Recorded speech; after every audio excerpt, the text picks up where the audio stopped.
Hey guys, welcome back to another episode of Musings. I have my good friend, Mr. Bobby Maximus, on today. How are you, my friend? Good. How are you, Dave? It's great to talk to you again. Great to see you as well. Thank you. I know this is the first, American summer that I haven't seen you in like 4 years. Yeah, that's true. You've been regular, but with the magic of technology, we can have some eye contact. I just wanted to feel the warmth of Salt Lake City as well, but It is pretty warm here right now. It's nice. I've been missing you so much. I decided to grow a beard. How about that? I like it. It looks good. Are you going to shave it do you guys do Movember down there? We do Movember, but I think it's more important for the health of masculinity for me to keep it and for me to show my chin again. So, I like that. Mate, if you could please give the listeners who aren't familiar with you a bit of a background of who you are and what you do. And just to clarify, we do have you playing daddy duties at the moment. I am. So you can see, where is he? There he is. Buddy. Hi, say hi. You're on a podcast all over the world. You're famous. You are. Yeah, took me years. Anyway, yes, yeah. Please. So I'm doing the dad thing this afternoon, so my little buddy might have some comments for you guys or things like that. So looks good on you, by the way. Yeah, thank you. I'm Bobby Maximus, government name Robert MacDonald. And I've been in the strength and conditioning industry for, really since I'm going to say 15 years old. I kind of found the weight room when I was 15 or 16. I wasn't naturally gifted as a kid. I wasn't an athlete. I found the weight room. It's something that really, really changed my life. I grew up bullied. I was kind of nerdy, not good at sports, couldn't make any team I tried out for. Ended up getting my collarbone broken by a couple of bullies. And I kind of thought that the wrestling team and the weight room was the way out of that. And took me a lot of years to get good at it. I mean, I was terrible at both. I am one of the people that has had the privilege of being pinned under a 45-pound bar.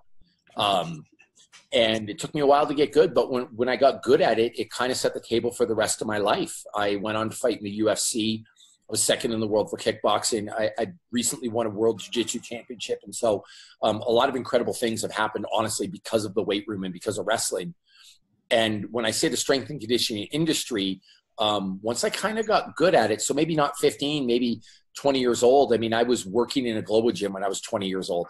That was my first job, was training people. And so ever since then, I've been involved in the industry in some way, whether it's teaching people how to lift weights or kickbox or doing jiu-jitsu or wrestling. And I really think by teaching others, it's a great legacy to leave. Fantastic. Now, that's not obviously all. You went to university as well. And you've also been a police officer, right? Yeah, I have 3 university degrees. I'm overeducated and underqualified to be a trainer, is what my joke is. I don't have any formal certifications. That's why I say underqualified. But in terms of overeducated, I've got a Bachelor of Education, a Bachelor of Arts and Psychology, and a degree in English as well. I went to different universities. I was a cop for a little bit, taught for a little bit, professionally fought. And so I've worn many hats in my life, and here I am. Now, one of the things you mentioned there, growing up, that you were a bit nerdy. I think it's interesting when I see your Instagram profile, which you're probably most active on, and people sort of first come across your Instagram profile. That wouldn't obviously look like someone who's very nerdy. However, and this sounds a bit creepy, I've seen your dungeon. Yes. That has all the people can take that in whatever context they want, but that has all your collectibles and all that kind of stuff in there as well. So, like, what about the part of you that Instagram doesn't see? It's funny with Instagram because I talk about this. Everyone's Instagram, it's not really who you are. You don't put everything that you are on Instagram, right? Like, you put a portion of yourself. You put a limited view of yourself. And so on my Instagram, my goal with my Instagram is to help my business, to be honest with you, to sell books, to inspire other people, to educate people. I don't think sometimes people care that I build Legos in my spare time or play Magic the Gathering, or that I love, cartoons and stuff. So I don't post that stuff all the time. That said, my Instagram is very true to my life. And so if you look carefully, like today, for example, there's a couple of Instagram stories I did with my phone where you'll see He-Man and the Masters of the Universe on in the background. Yeah. Or you'll see me playing Legos with my kids, or me and my son had a Magic Gathering tournament a couple of weeks ago. And so you'll see it. It's there. it's just honestly overwhelmed by all the other stuff that I am, that I choose to show the world. Yeah. To get a view of who Bobby Maximus is. And to take it like on an extreme level, you know, there's a lot of people with vices in this world. There's a lot of people who have issues. If you're an alcoholic, you might not put that on Instagram. If you're addicted to porn, you might not put that on Instagram. If you like a bad food, you might not put that on Instagram. So it's important to remember, if I'm looking at Dave Nixon's Instagram, I'm seeing something that's true to who you are, and I know you, but I'm only really seeing maybe 25% of you, or 30% of you, or 70% of you. The reality is there's another little part that's just sure. Yeah. You know, you're like, that's who my family gets. So the way I explain it to people is something like Dwayne Johnson and The Rock. Like the Rock's who Dwayne Johnson is, but he's not The Rock all the time. Yeah. So, well, I mean, the Instagram handle is not called Rob MacDonald; it's Bobby Maximus, right? Well, no, that's the thing, and it's almost like, for me, it's almost like Clark Kent and Superman, or Bruce Wayne, or something like that. Like that name, because I always had a stage name for fighting. The Bobby Maximus name goes back years. It's almost a separation, you know, where that's my stage name, if you will, and it's very true to who I am. I mean, if you look at my Instagram and I'm eating burgers, I ate that burger. Yeah. Working out twice a day. I love my kids. I love my beautiful wife. I do play Magic the Gathering. I have a Chevy truck. I mean, these are all things that are true that you will see. It's just I don't show everything. Yeah, of course. And a good example of that would be like one of the things that I watch regularly is the Food Network. I'm not always posting about it. You know what I mean? Like, I'm not like, hey, here, guys, this is what I'm watching on TV right now, because I don't think people care, you know? And if they started caring, then I'll post it. And you can see my little guy here. He is, he heard Food Network. That's what it was. Well, no, if you heard him and he's saying meme, that means He-Man. Oh, really? You want some He-Man on pretty bad. I'm pretty sure my dad's wife, she's technically, I suppose, my stepmom, Dawn. She's lovely. I just never ever saw her as a stepmom. But dad's wife, her first words were Batman. That's funny. She would sit on her dad's knee after, like, when he came home and Batman was on TV, and so that was her first words, Batman. That's amusing. Well, he loves He-Man and the Masters of the Universe, and I feel bad for him because he's going to come to a cold realization when he starts going to school and hanging out with friends that they have no clue. Right. What he's talking about. Yeah, it's almost like the Flash or something. Yeah, exactly. It's really funny because my other son went through that. He was raised on Thundercats and He-Man and stuff, and he goes to school and he's like, Dad, no one's cool. They don't know what He-Man is. Yeah. It's funny. You know, this is Ben 10, dude.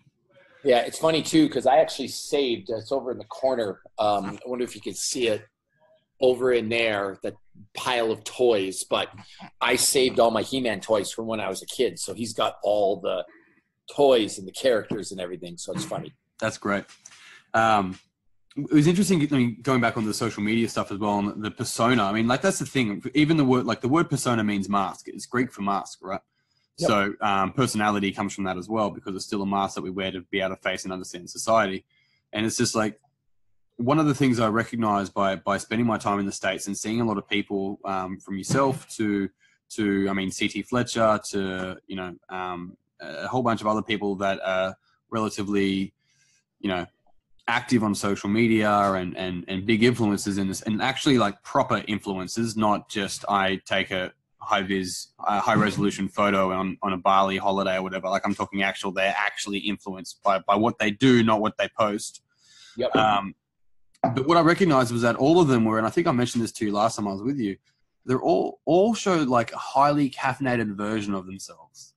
Like, that's what it is. And I have the best analogy. Sorry to cut you off. Yeah, you go. But when I'm in private, and this is actually something I've stolen from the WWE. Right. Best gimmicks are the gimmicks where you're real and you're yourself, because you're caught outside. So, you know, the interesting thing with the WWE is if you're Tom Cruise and an actor, no one confuses him in real life for the character he's playing. Sure. Yeah. But when you're The Rock, you're The Rock.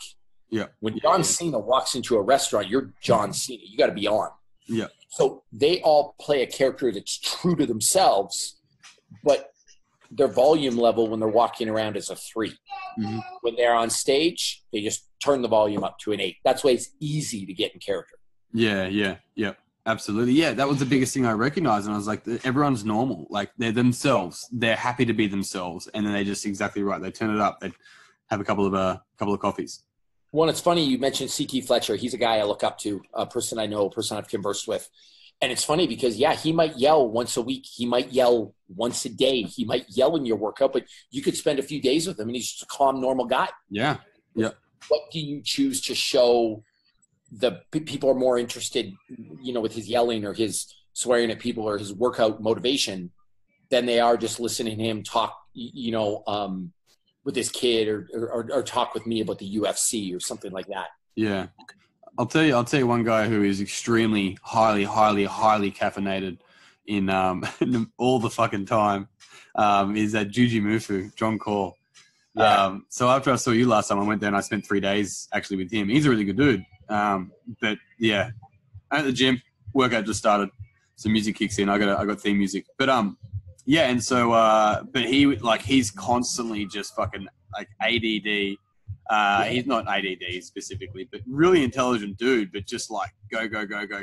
It's high energy constantly. He's a really good dude, but yeah, that's next level sort of. That's funny. Makes me laugh though, because it makes his Instagram that much more enjoyable. Oh, to know yeah. that he's just like, it's who he is. Yeah, you know absolutely. I mean? That's the interesting thing is I love when you meet people and it's who they actually are. Yeah, the guy was driving because he came and picked us up from our Airbnb, and we did a couple of workouts. Went to his house, did a couple of workouts, whatever it was, and then we went to go get food, and then he's just driving, and the little handle that like is next to the door, so you can hold on to. It's one of the flip ones, so. And then he just pulls out of this soft plush toy and starts putting it in my face as he's driving. And I'm like, what?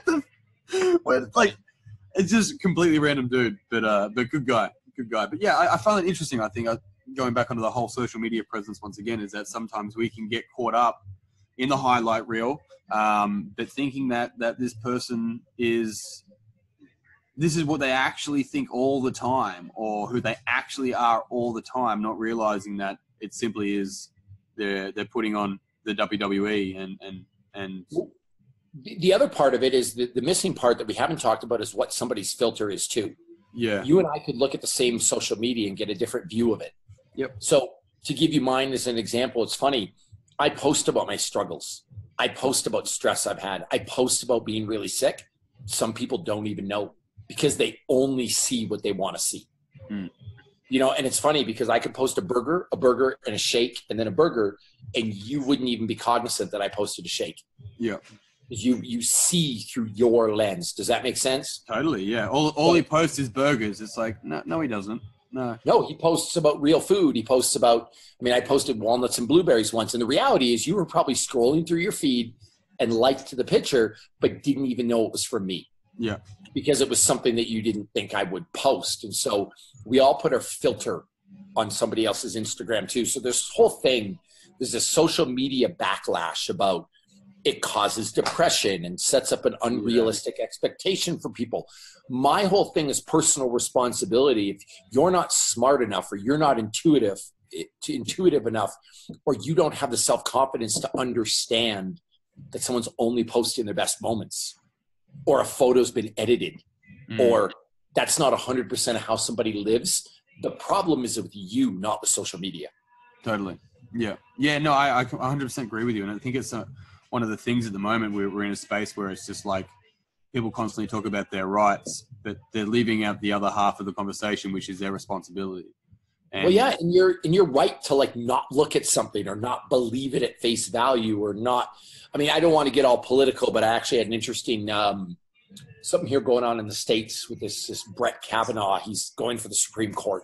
Yep. And he's had some allegations made against him. And it was actually eerie. On a plane ride on Thursday, the senators were interviewing him and interviewing the girl who made the allegations. Yeah.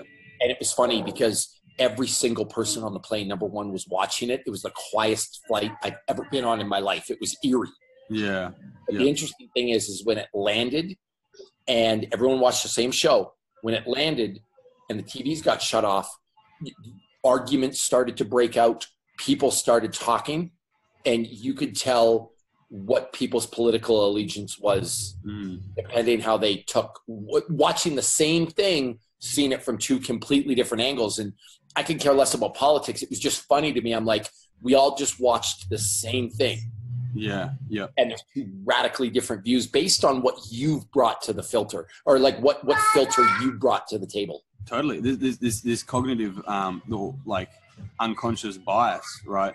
And so, you know, a lot of the time we go, well, that's just what I think. It's like, have you actually stemmed to the reason why you think that? Where do those thoughts come from? Are they even your thoughts? Because they're probably not your thoughts. They're probably just a manifestation of your parents' thoughts. Yep. You know, and you so on and so forth. And it's just interesting sort of looking at that. And not, this is one of the biggest things is I saw a friend's podcast recently, and they're actually talking about the Me Too movement on there. And she goes on to say, it's like, you know, I think the question was brought up, a guy going to a girl and asking a girl, like, you know, where does that become uncomfortable or whatever? And I think she said, from memory, she goes, you know, unfortunately, you know, it's basically saying that the guy can't control whether it's uncomfortable or not. So it's, you know, it's how she takes it. It's like, well, I mean, if we're always acting how the other person takes it, then we're always going to be stepping on eggshells, whereas opposed to what is the intent and context of what I'm actually bringing forward to the table. And you know, well, the other part of that too, though, because I've heard that argument is like guys will complain like, I'm not sure how to act. Well, I don't buy that either, though, because I can sure tell you how not to act. Sure. Yeah, there's definitely I'm not going to call a girl a degrading term. I'm not going to slap her ass. I'm not going to lift her skirt. I'm not going to grab her breasts. Like, there's ways people act, and it's like, you know, you don't act like that. Like, it's a two-way street, but that argument has always made me laugh. Like, I'm not sure what to say anymore. Yeah. It's like, well, I can tell you what not to say, you moron. I mean, that lines should be obvious, right? And I agree with you, and I know there's probably people listening being like, well, it's not for some people, and that's true. It's wrong, and that's not how you behave with people, let alone males or females, regardless. Like, but the reality is that it's a lens that goes, no matter what, people are just going to see the same thing, fucking different. Well, that's exactly it. And, you know, I mean, you're going to do that with your friends. If you got in an argument with somebody and I was your friend and not theirs, I would take your side blindly. It's the way it works. But it's dangerous when you start to do that with social media and celebrities and really even the news. You don't know what filter are they broadcasting through. So everything I hear, I just take with a grain of salt because I don't know. I try to keep my ears open and make the best decision possible, but you don't really know what happened. Well, yeah. I mean, something that I learned around the news is that they'll show you what they want you to see. That's exactly it. You see 30 seconds of a 5-minute video. Yeah. The like I said, the highlight reel, you don't really know what happened. And we all do it. I mean, we're all our own news agents. If I'm Bobby Maximus News, I'm in control of what I show you. Yeah. Which means it's not fake. It's what I'm showing you is really happened, but it's contrived in a way. Which is interesting, right? Like, as much as I want to say, oh, it's authentic, it ceases to be authentic when you're putting it through a filter and writing and editing and things and posting at certain times of the day, and it's not just truly unbiased. Yeah, it's excuse me, it's a bad time, and when we stop listening to journalists and start listening to comedians. Yep, that's a whole other thing. Let's go back a little bit, because before you talked about obviously you posted that you were sick, and you did get sick. It was probably just under a year ago. Is that correct? Yep. So give us back, like, what happened. You did get quite sick. I did notice that. I even sent you an email for some love. Yeah, I appreciate that. I got this thing called Clostridium difficile, which is a horrible gut infection. Right. I got diagnosed with it in November. And to be honest with you, there was a lot of stressful things that happened before that I think led to this disease. In fact, I'm convinced 100%. And I've got some pretty good doctors that have backed that up. Yeah. Anyway, I fell really ill.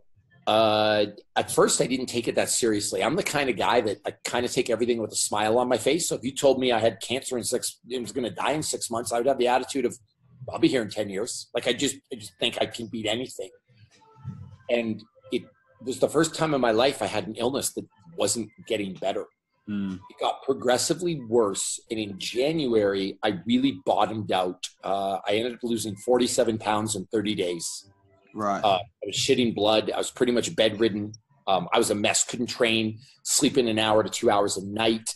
And then I started doing a lot of research, and then lo and behold, 1 in 5 people die from this thing. And then I was like, uh-oh, I'm in trouble. They wanted to take my colon out. There was all this stuff that was happening.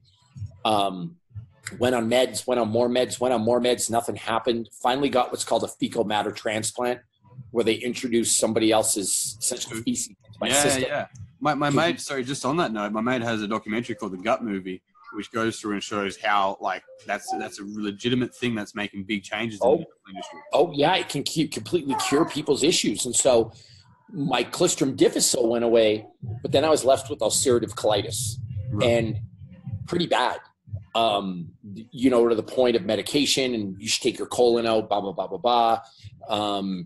And that really wasn't a good answer for me. And the hard thing is I don't know if I have genuine ulcerative colitis or a form of ulcerative colitis caused by the C. diff, which may go away in time, and no one can really tell me. So it took me really until about August 1st from January to start feeling good, like myself. Yeah, right. I mean, I continually got a little bit better, but took till then. And the last 2 months with some changes in diet, some what I call extreme stress management techniques. I've become ruthless with it.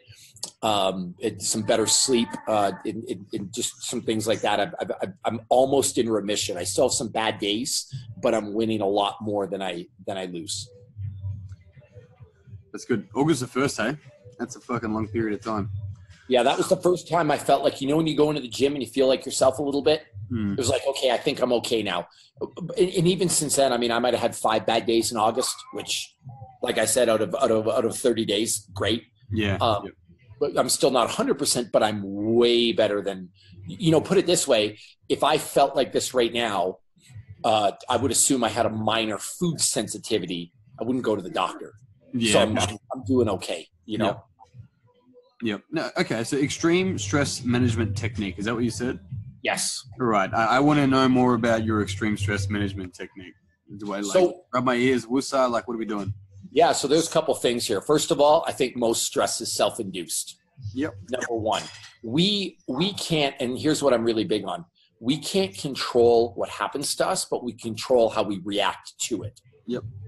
So with that, one of the big things I'm talking about at my seminars is that lens that you look through things. Mm-hmm. You have to learn to alter your lens. If you look through the same lens that was causing you to get stressed, you're going to continue to be stressed. So, for example, that some people will call this controlling the narrative.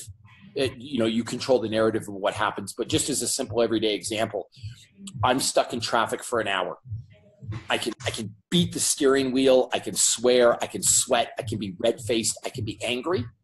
Or I can pick up the phone and call my good friend Dave from Australia and have a conversation and catch up with a good buddy. How I choose to react to that traffic jam, it's my choice completely. Does that make sense? Totally. Absolutely. If your boss has a bad day at work, or they have a bad day and they come into the office and they decide to take it out on you, you can choose to take that personally, or you can choose to understand that they had a bad day and let it go and just stay out of their way. Mm-hmm. That's applicable to a marriage. I mean, when you're married, you tend to take your things out on your spouse because they're the person that gets the privilege of being that person for you. Yeah. So when your wife or husband comes home in a bad mood, you can again take it personally and engage in a fight or walk away. Your choice completely. And so I always try to now control the narrative, look through a lens that causes me the least amount of stress. That would be number one. Number two, self-care is a big one. 8 to 9 hours of sleep a night. That's very, very important. Really, the way I explain it to people is that the phone, if you will, you're a phone. You're a smartphone, essentially, and your bed's the charger. Yeah. If your smartphone's only charged 20% every day, it doesn't work well. You can't go on social media. You can't do emails. You can't do this podcast. You're a mess. Sure. If you're at 100% charge, you're fine all day. So you've got to be charged to work properly. So self-care with sleep is a big one. And when you're underslept, your resources to deal with stress are far less, which is a problem. So I get a lot of sleep. And then the third thing in the day, well, there's actually more things than that, but a third big one I use is self-care in terms of saunas, recovery boots, foam roller sessions, walks, meditation sessions, things to actually deal with the stress I can't control. Like the fact that my business is failing, my marriage is falling apart, my kid is sick. I had a fight with my friend Dave. I blew a podcast, like stuff that I have to deal with. Mm-hmm. Well, those give me the resources to deal with it. So I do those. And then I'd say the last one really is staying away from toxic people. I stay away from them like the plague, because there are a lot of people in this world who are negative, bring you down, say negative things, introduce gossip into your life. And when I say extreme, I'll cut people right off. Yeah. Like if I felt you were starting to try and elicit drama, I'd just say podcast over, and I'd flip the lid on my laptop and I'd be done. Yeah. And I don't care, because it's kind of funny. We all want to cater to these types of people, but I don't need to. No. To the point where even if someone's complaining excessively around me, I'd say, I don't want to be around your complaining, and I'll walk away. And you can take it as rude, you can take it as harsh, you can take it as, but it's my right to be in a. Dude, it's just self-care, right? It's just self-care. That's literally it. It's like, I can't tell you how to act, but I can remove myself from this situation. That's exactly it. Not taking on clients that drain you, not just like I said, not putting yourself in a bad situation. And I don't want to be around people that drag me down or people that won't do the right thing. Yeah. And on a trading level, like if you won't listen to what I say, if you won't follow the diet, you won't follow advice, I don't need to train you. Yep. Sorry.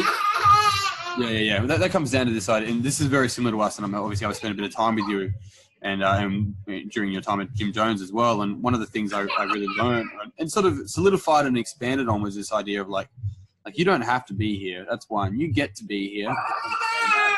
And it's also like this idea of like, do I have to do this? No, you're an adult. You can choose what you want to do. The door's open. If you don't want to do this, like, you don't have to do it. It's not my job to motivate you, right? Now, there's a certain level of, yes, I'll support you, but if I have to motivate you 5 days a week, the rest of your fucking life, we've got an issue. If I'm motivating you from time to time and helping you push across and supporting you and that kind of stuff, great, no problem at all. I get that. That's working together. But when it comes to this point of it's my job to motivate you every day, then we've got a bit of an issue. Yeah, no, I hear you. And sorry about all that commotion. My wife came home and the baby went nuts, so the dogs went nuts. That's okay. Part of working from home, but that's also a blessing. Like, that's also your filter too. Like, to kind of tie this into the podcast, it's funny. Like, there are so many things you could complain about working from home. Right. But the reality is, the fact that I can sit at my dining room table and talk to you for work and then get up and give my wife a kiss or my kid a hug, life's not that bad. Yeah. But I hear people complain about it all the time. It's so hard. Oh my God, how do you do that? How do you work with a kid at home? Like, I've got a ton of stuff done today, and I've got to spend time with my kid instead of him being in daycare all day. It's not that bad. Stop complaining. Yeah. It's crazy how much our society view on work is I have to go to work and spend time away. And then if I'm working from home and there's kids and things, I feel like I'm distracted and I'm not getting my work done. I feel bad. It's like, well, actually, traditionally, we probably worked on farms. So we didn't really go away to work. We actually worked within the farm and the family. Well, I'll tell you, I was productive today. I mean, if I tell you about my day, you met Bino. I took him to lunch, my 9-year-old who's in school. Yep. Wrote an article for my website. I'm doing a podcast. I cleaned the kitchen. I did a Normatec boot session. I had a sauna. I trained people at the gym, and I had an important call with an agent. Like, I had a full day. Yeah. But I got to do it from home and relax and do it on my own terms. And I've had a blast. And how another person would look at it, oh my God, I had to go to the gym. I had to talk to this other person. I had to drive all the way to take my son to lunch. I've been go. I haven't had a minute to myself. And I just shake my head and I'm like, you had lunch with your kid. You worked out and did a couple of good business things. Calm yourself down.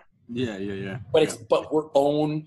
I shouldn't judge people that feel like that, but that's our own interpretation of the events. Sure. And usually we complaining. You go, sorry. Sorry, we're in complete control of that.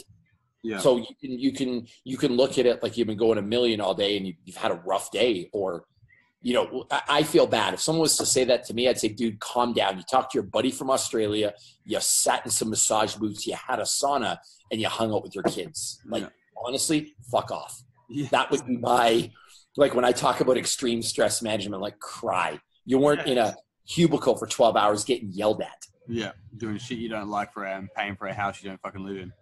Yep. It's it's super interesting. The thought that I had sort of left my mind at the moment, but yeah, it really does come down to this ability to be able to change the rules so we can see, we get to choose how we view the situation. But that's what I was going to say. Usually what people complain about isn't the problem, it's the symptom of the problem, right? Yes. Yeah, it's like people are like, oh, this is happening. It's like, well, what is really occurring? It's like, well, you're probably not spending time with your spouse, and then all these other things are giving you time away, and yada yada yada. So the fact you had to do those things isn't the issue. So what's the real issue? Because if we just complain about them and change them, it actually doesn't fix the issue.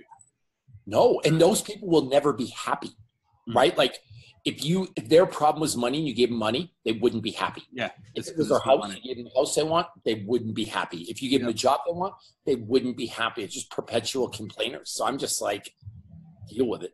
Yeah. Yeah. You know, I can't, you know, even if I come across as insensitive, I've got to protect myself. And I wish we lived in a world where it was okay to tell people to shut up.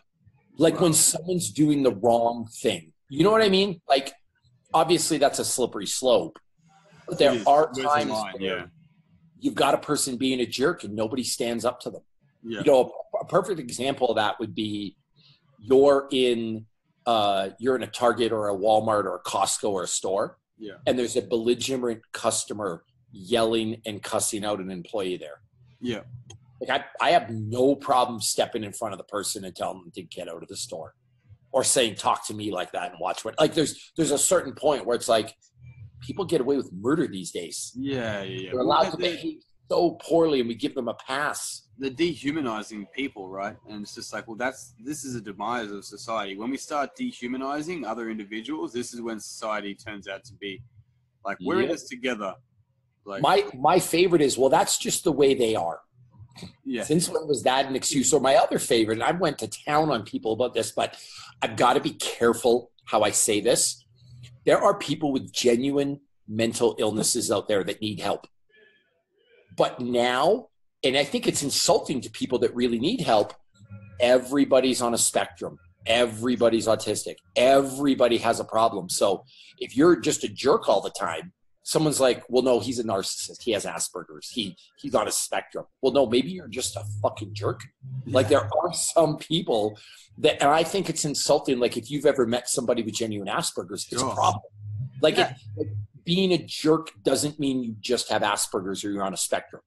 Some people are just assholes. And it's funny because we kind of make excuses for the behavior. And I saw it as a teacher that little Timmy was bad at math. And so he's got problems now. He needs medication. And it's maybe Timmy just doesn't like math. Yeah. Whatever happened to that? You know? Yeah. No. He doesn't fit our square box that we want to put him in. So he needs a label. And a label makes it okay for you to behave any way you want. So you're right. Obviously there is illnesses and difficulties that many people have and struggle with and to integrate into society that they obviously find it very challenging and so on and so forth. But there is also a certain level of labels and conditions that are placed on people that justify their assholeness. And it's like, well, hang on a sec. Like, and where do you draw the line? I mean, that's a really hard conversation as well, but it's more so, it's society's role on some level to help us own and understand our own responsibility within that. And my responsibility is to treat you like a human being, and vice versa. And in doing so, I can go, look, I recognize that you're in this circumstance, let's use an example, complaining, and it's not something that I want to be part of. So I can't control what you do. I'm not going to tell you what to do, but I'm going to remove myself from the situation.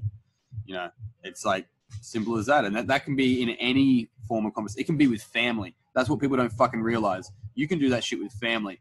You can simply be like, look, this is not, until you start behaving effectively, I can't spend time with you. It's called setting boundaries. What do you do with a parent that always puts down your job? Yeah. You know, like, hey, Dave, what are you going to do? Go play with weights all day? Mom, I love you, but talking about my job's off limits. If you're gonna put down my career. Like there's ways you can do it with family. And actually one of the healthiest things you can do from a therapy standpoint is set boundaries with people. Yeah, absolutely. Well, it's also setting boundaries is showing self-respect. Yep. That's and there's nothing wrong with setting boundaries. Like, I'm not going to be spoken to like that, or I'm not going to tolerate that, or you don't blame the other person. You put it on you. This makes me feel uncomfortable. Yep. I'm walking away. Yeah. I don't have to be subject to this. Yep. Absolutely. And that stuff has helped me immensely. I don't have to follow anyone on Instagram. You know what I mean? I like, if I disagree with your political views, I'm sorry it hurts your feelings that I'm not following you.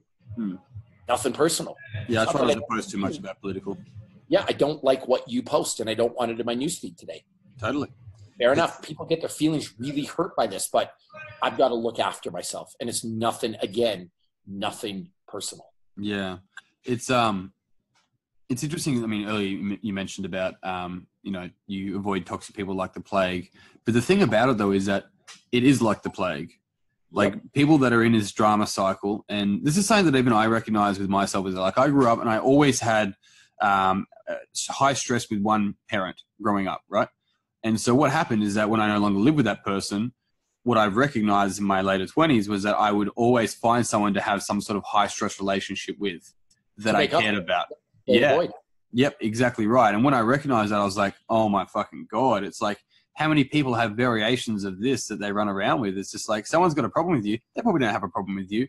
You're just probably representing as their own problem. And then that's where the issue is. It's like, I mean, how far do you want to go down the rabbit hole? It's like, well, how brave are you really?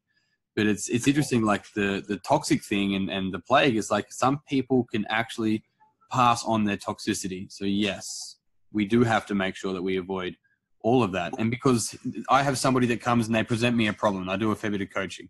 And one of the questions I'll ask them is like, okay, I hear them out, obviously. I'm like, do you want to change that, or are you happy with how it is? And they're like, some of them won't actually answer straight, go, yes, I want to change it. And it tells me straight away. Some people don't want to let go of their suffering because it's part of their identity. Some people thrive in a stressful, I shouldn't say they thrive. They're addicted to it in a negative way. Yeah. And they don't realize. So there's one of my favorite sayings. You could steal this if you want.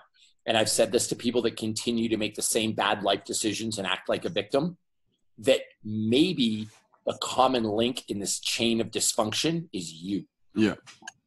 They're like, well, what do you mean? And it's like, well, you've been in 10 bad relationships in a row. Yeah. Maybe it's the person picking these, like, do the math. Like, I don't know if it's just them. It's not like you just fell into a relationship with somebody. You chose this. Yeah, absolutely. That's another phrase I love. You chose this. Yeah. Well, that's the thing. It's like, no, I didn't. It's like, well, there's an element here of something you can take responsibility for. What is that? Yeah. And most things in life, to be honest with you, stuff just doesn't happen to us. We're involved with the wrong people.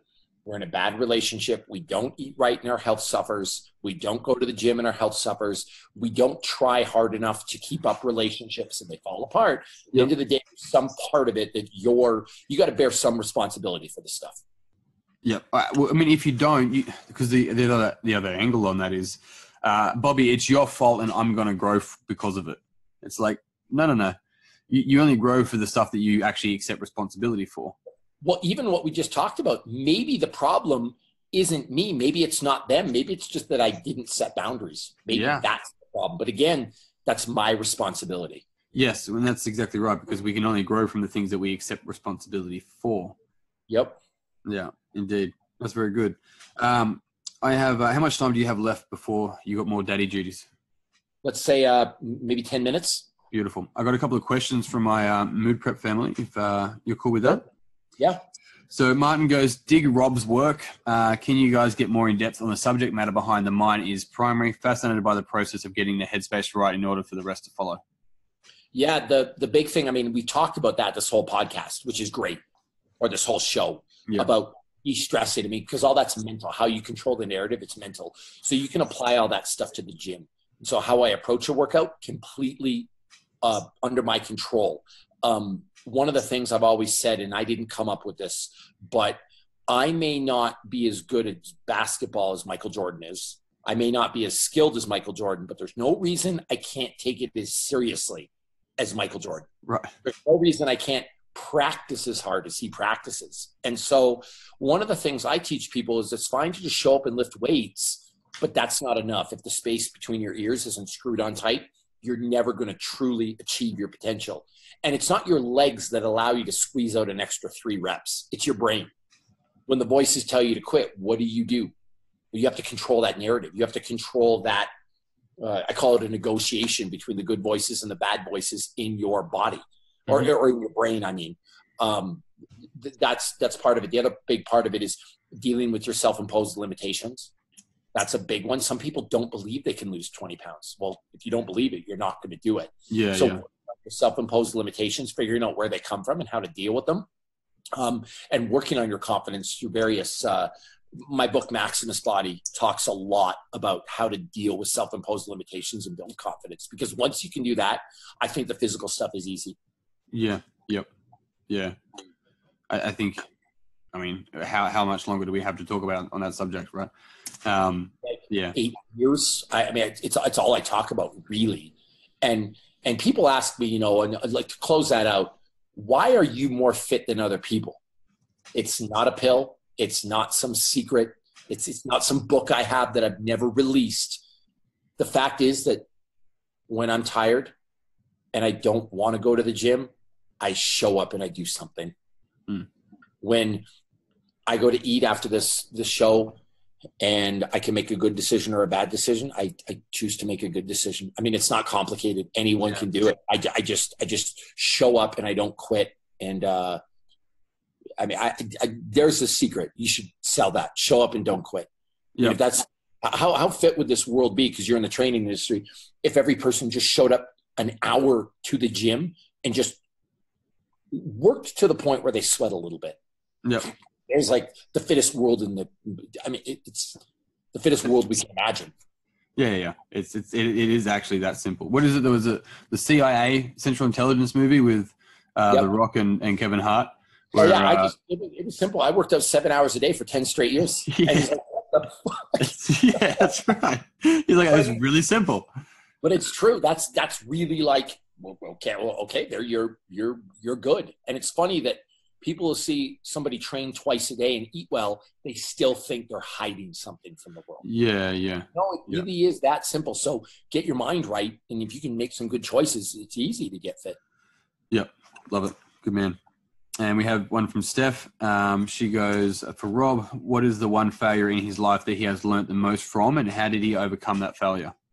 Oh, biggest one, honestly, was, there's a few of them that rank up there for me. I've been very fortunate to have some big ones. I failed a lot in my life. Yeah. But the biggest was I fought in UFC 53 in Mandalay Bay Casino and Resort. And because of how I was brought up, bullied, not popular, I had self-confidence issues. And I was a really, really good fighter. And I was backstage at a fight and I was thinking, I'm not going to win. I'm going to lose. My girlfriend's going to dump me. My boss is going to fire me. I don't know why I'm here. Thinking all these negative thoughts. How you think I did in that fight? I lost pretty bad. And I realized at that moment that I was second in the world for kickboxing. I was a damn good wrestler, like close to making the Olympics. I was a Canadian jiu-jitsu champion. I was really fit, that none of it mattered. That if I didn't get my head right, I wouldn't be better at what I needed to do. And so that was the birth of the mind is primary stuff. Mm-hmm. I'm not the first person to say mind is primary, by the way. Bruce Lee coined that in a book, The Tao of Jeet Kune Do, in the 1960s. Yeah, okay. 70s. So I apologize to Bruce Lee for using his phrase, but even it was funny. There was a He-Man episode the other day where they talked about how He-Man used a muscle that was much more powerful than his biceps or his chest. He used the muscle in his brain. And it was like, oh my God, this mind is primary thinking stuff's been around for years. Yeah. But that's the moment where I had that epiphany where it was, if I don't work on my psychology, I'm never going to be anything in the sport. And so I went out and hired a sports psychologist named Brian Kane. It's funny, a lot of the stuff in my book, a lot of my mindset, I've got to give credit to him for. Yep. You know, and it's funny because I asked him before I wrote the book, I'm like, hey, do you have a problem with me talking about this stuff? He's like, I didn't invent it. This has been around for years in sports psychology. It was just, he's so humble and so, you know, like, I learned this in school. Like, I didn't teach you. There's this tactic that we use to wake up every morning and write 5 positive things down. I'm like, well, can I give you credit for that in the book? He's like, well, not me, but and I'm like, who do I give credit for? He's like, man, it's hundreds of years old. Like, you can't. He's like, I don't even know. So it's funny. But that failure, that fight, my first fight in the UFC where I got trampled, that really set the table for the rest of my life in terms of the learning to train my brain. I hired a sports psychologist after that. I mean, it kind of set me on this path. Yeah. Fantastic. Rob, thank you very much for your time. It's been thank you. This has been great. I was actually going to tell you, I love this podcast. This is one of the favorite ones I've done in a while because it went in a completely different direction that some of them are always the same canned questions of like, what do you do for biceps? What do you do for abs? What do you why are you fit? How do you eat? How do you, this kind of went on a whole, and I think it's really valuable for people because this is the stuff behind the scenes. It's hard to articulate that makes me good at what I do. Yeah. The reason I have a big deadlift is because of the stuff that we talked about. Yep. The stress management, controlling a narrative, and working on self-confidence. So I think it'll be good for people. Yep. I completely agree. I find it, look, mate, to be honest, I actually did this podcast for me because I love catching up with people for one, but I actually like enjoying talking about things that are fucking interesting as opposed to, so what are your 3 favorite workouts? It's just like, well, go read a blog. Come on, buddy. That's exactly it. And it doesn't matter what my 3 favorites are anyway, because they might not work for you or you might not like them. So. Yep. Indeed, mate. I endeavor to get back to the States next year. Hopefully we get to catch up again. You are always welcome. So let me know. And then when you've got this all like linked and up and everything, let me know so I can send it out to people because I think they'd want to give a listen to this. It's kind of cool. Yep. Indeed. My pleasure. You're good in life. It looks like stuff's going good. I'm super excited for your book. Yeah, thanks, man. It's actually, it gets released. So I have to finish the manuscript by March the 1st, 2019. And then it'll be released December the 1st, 2019. So we've got a bit of time, but prepare to be all consumed. My wife, she just went outside, so I can say this now, but it's funny. Like, I got to the point where I like wouldn't even put clothes in the laundry basket just because I was so laser focused on that book. Yeah. Like everything else in my life, like, when I talk about extreme stress management, it was like clothes on the floor. Like sometimes I wouldn't shower for 2 days. It was like, that was my mission in life, was to do that book. And it was like everything else was, that's when you look outside and the grass is 8 feet high. She's like, when the last time you cut the lawn? I'm like, all right. How long did it take you to write the book? Yeah. Michael and I did it together in about 3 to 6 months, maybe. Yeah. Okay. But constant work. Like we were, and if I had to do it by myself, like it would have been hard. So how it kind of worked is I would talk to Michael on the phone. He'd interview me. We had a great system. And this is what I'd recommend to you. I'd just go, ba, ba, ba, ba, ba, ba, ba, ba, ba, ba, ba, ba, ba, and he'd type it out all on paper. Yeah. Okay.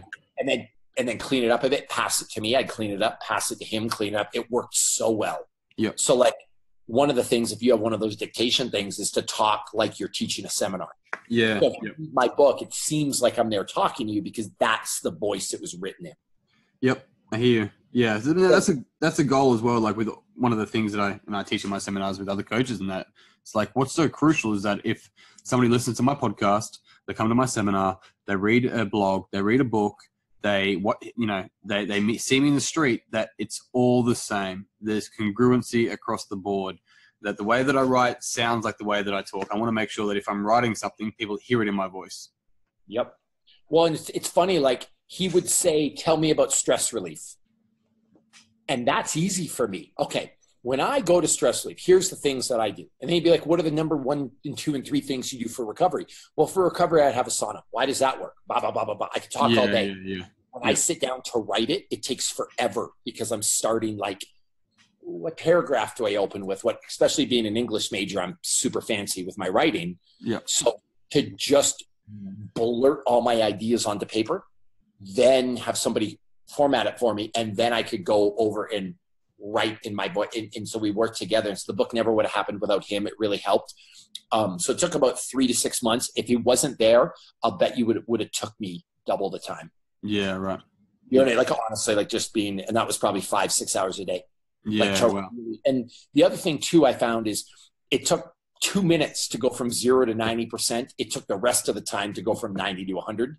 Yeah. And it never, truly enough, it was never good enough to release. Yep. Like there's always something better. There's always a new idea. I don't know. By the time you're done writing the book, you're like, I don't know if I quite believe that anymore. Or yes. There's always something to argue. And listen, man, there's still typos in the book. From a book like edited by us who are both editors. Edited by Men's Health, 5 different people. There are still fucking mistakes, and it drives me crazy. But that's what it is. You got to get it out. You know what I mean? It's why some of the best textbooks in the world have 9th editions, 10th editions, because they keep finding shit. Yep, absolutely.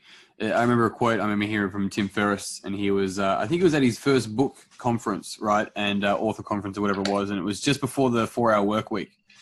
And he's there, and people are like, "Oh, so you an author?" He's like, "Well, yeah. I mean, I'm 90% done with the manuscript." And he goes, "Cool, you're halfway there." Yep. It's like, yep.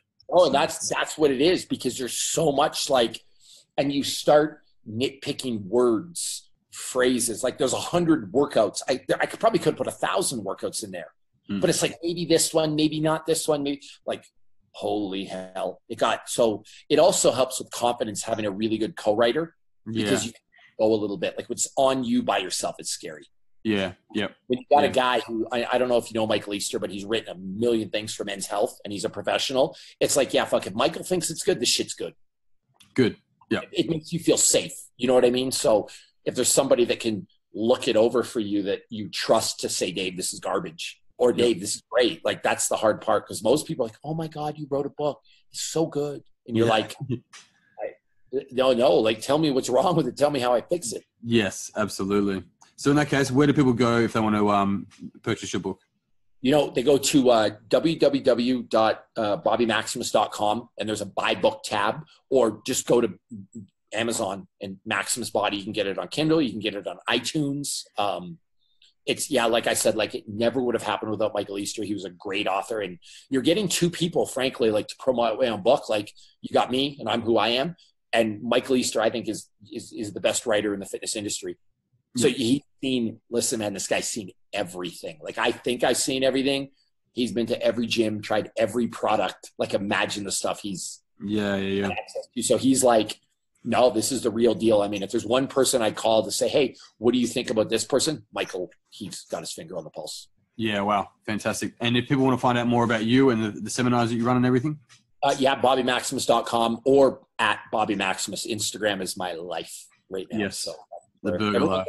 Find out about me. That's where you find out about Bobby Maximus. You find out about Rob MacDonald. That's some secret level 10 ninja shit that nobody knows about. Yeah, that's hidden. You'll find me on a Dungeons and Dragons. If you want to know who Robert MacDonald is, you'll find me on a Magic the Gathering or a Dungeons Dragons forum. Like, and with a name like, Gandalf Wizard 37 or something like that. It's probably not my Now people are going to go search that now. All right, mate. With an avatar of a elf or something. Bobby Gandalf. Yeah, exactly. Yeah, Gandalf Maximus. Gandalf Maximus. Yep. We have a new Instagram handle. All right, my friend. I like it. Until next time. We'll talk soon. Bye. I appreciate your time. So I'll have that's it then, right?